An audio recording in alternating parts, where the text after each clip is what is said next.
so much time in the promised land.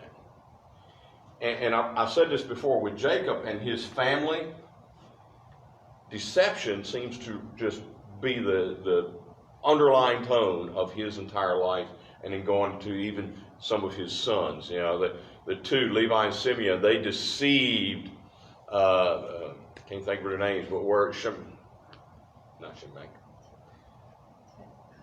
Yeah, it was father and son that took Dinah and raped her. Shechem.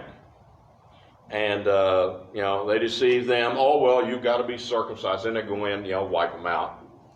Judah, of course, cheats his daughter-in-law, and she ends up deceiving him, and he has 2 more sons by her. So, can you imagine? Why would God use people like that? You know, deception and so forth. Just doesn't seem right, does it? God would only use the good people, right? So who does God use?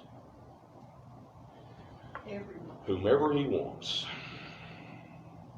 Good, bad, and the ugly. You know, he used lepers. Talking about ugly. I think about Samson, who, shall we say, followed his lust and got him in trouble, but God still used him.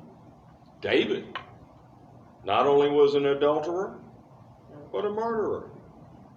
You know, people say, oh, this is nothing but a bunch of stories. Well, if it's nothing but a bunch of stories, then they sure did write a bad storyline, didn't they? Why would they add heroes and just cut them off at the knees like it? Because it's all real. You can't make this stuff up. So, Joseph has been revealed to his family. He's so excited. And he's sending for his father and the rest of his brother's families to come down to Egypt. And he's going to take care of them. 2 years into the famine, there's 5 more years to go. So, 46, verse 1.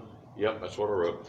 So Israel set out with all that he had, and he came to Beersheba and offered sacrifices to the God of his father Isaac. God spoke to Israel in a vision of the night and said, Jacob, Jacob. Notice, I always get tickled with this. Spoke to Israel, and then what does God call him? Jacob, Jacob. And I heard a professor told me one time, when he's doing right, he's called Israel. When he's not, he's called Jacob. It's kind of like if you had a son, you know, Billy Bob. If he's doing good, you call him Billy. If not, you call him Billy Bob. Or maybe, you know, you get called first and second name. And if you get all 3, you know you're in big trouble, right? So God spoke to him, said, Jacob, Jacob. And he said, here I am. He says, I am the God of your father. Do not be afraid to go down to Egypt, for I will make you a great nation there. And you see, he was in the promised land when he has